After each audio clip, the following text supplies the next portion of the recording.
ಅನ್ವಯವಾಗುತ್ತದೆ. ವಿವಾಹ ಎನ್ನುವುದು ಒಂದು ಪವಿತ್ರ ಬಂಧನವೇ ನಿಜ, ಆದರೆ ಅದು ವಿವಾಹ ಸಮಾರಂಭದ ದಿಬ್ಬಣ ಔತಣ ಮುಗಿಯುವವರೆಗೂ ಮಾತ್ರ.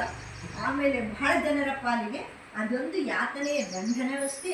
ವಿಷಯ ಹೀಗಿದ್ದರೂ ಸ್ತ್ರೀ ಪುರುಷರು ಆಜೀವ ಪರ್ಯಂತ ಸಂಯಮ ಜೀವನ ನಡೆಸಲು ಅಸಮರ್ಥರಾದ್ದರಿಂದ ವಿವಾಹ ಎಂಬ ಪವಿತ್ರ ಬಂಧನದಲ್ಲಿ ತಮ್ಮನ್ನು ತಾವು ಬಂಧಿಸಿಕೊಳ್ಳುತ್ತಾರೆ. ಬ್ರಹ್ಮಚರ್ಯ ಜೀವನ ನಡೆಸುವುದರಲ್ಲಿ ಆಪತ್ತುಗಳು ಇದ್ದೇ ಇವೆ ಎನ್ನುವುದನ್ನು ಶ್ರೀಮಾತೆಯವರು ಒಪ್ಪಿಕೊಳ್ಳುತ್ತಾರೆ. ಆದರೂ ಹುಡುಗಿಯೊಬ್ಬಳು ತನ್ನ ಪೂರ್ವಜನ್ಮದ ಸಂಸ್ಕಾರ ಬಲದಿಂದಲೋ ಅಥವಾ ಈಗ ಇತರರ ದಾಂಪತ್ಯ ಜೀವನದ ಗೋಳಗಳನ್ನೆಲ್ಲ ಪ್ರತ್ಯೇಕಿಸಲು ಜಿಗುಪ್ಸೆ ತಾಳಿ ತಾನು ವಿವಾಹವಾಗದೆ ಬ್ರಹ್ಮಚಾರಿಣಿಯಾಗಿ ಇರುತ್ತೇನೆಂದು ಇಷ್ಟಪಟ್ಟಲ್ಲಿ ಅವಳನ್ನು ಸ್ವತಂತ್ರವಾಗಿರಲು ಬಿಡಬೇಕು ಎಂದು ಹೇಳುತ್ತಿದ್ದಾರೆ. ಗಂಡ್ಮಕ್ಳಿಗೆ ಹೆಣ್ಮಕ್ಳಿಗಷ್ಟೇ ಇದು ಅನ್ವಯಿಸಲ್ಲ, ಹೆಣ್ಮಕ್ಳಿಗೂ ಅನ್ವಯಿಸುತ್ತದೆ.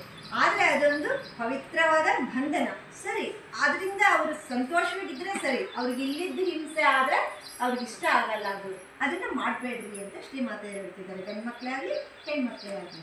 ಹೀಗೆ ಶ್ರೀಮಾತೆಯವರು ಸಮರ್ಥ ಮಾರ್ಗದರ್ಶನದಿಂದ ಮತ್ತು ಸ್ವಯಂ ತಮ್ಮ ಜೀವನದ ಮೇಲ್ಪಂಕ್ತಿಯಿಂದ ಹಲವಾರು ಶ್ರೇಷ್ಠ ಬ್ರಹ್ಮಚಾರಿ ಸನ್ಯಾಸಿಗಳನ್ನು ನಿರ್ಮಾಣ ಮಾಡಿದರು.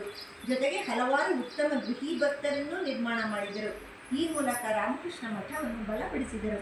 ಅವರು ಮಠದ ಆಡಳಿತದಲ್ಲಿ ಎಂದೂ ನೇರವಾಗಿ ಕೈ ಹಾಕಲಿಲ್ಲ, ಆದರೆ ದೂರದಲ್ಲಿದ್ದುಕೊಂಡೇ ಮಠದಲ್ಲಿ ಪ್ರೀತಿಯ ವಾತಾವರಣವನ್ನು ಬಲಪಡಿಸುವುದರ ಮೂಲಕ, ಸಮಯೋಚಿತ ಸಲಹೆ ಸೂಚನೆಗಳ ಮೂಲಕ, ಇವೆಲ್ಲಕ್ಕಿಂತ ಹೆಚ್ಚಾಗಿ ತಮ್ಮ ಆಧ್ಯಾತ್ಮಿಕ ಪ್ರಭಾವದ ಮೂಲಕ ಮಠವನ್ನು ನಡೆಸಿದರೆನ್ನಬಹುದು.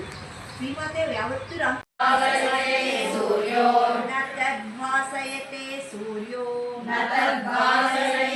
ಸೂರ್ಯೋ ಶಶಾಂಕೋ ನನ ಪಾವಕಃ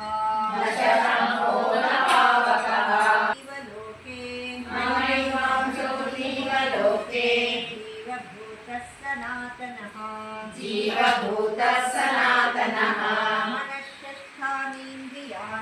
मनःषष्ठानीन्द्रियाणि प्रकृतिस्थानि कष्यति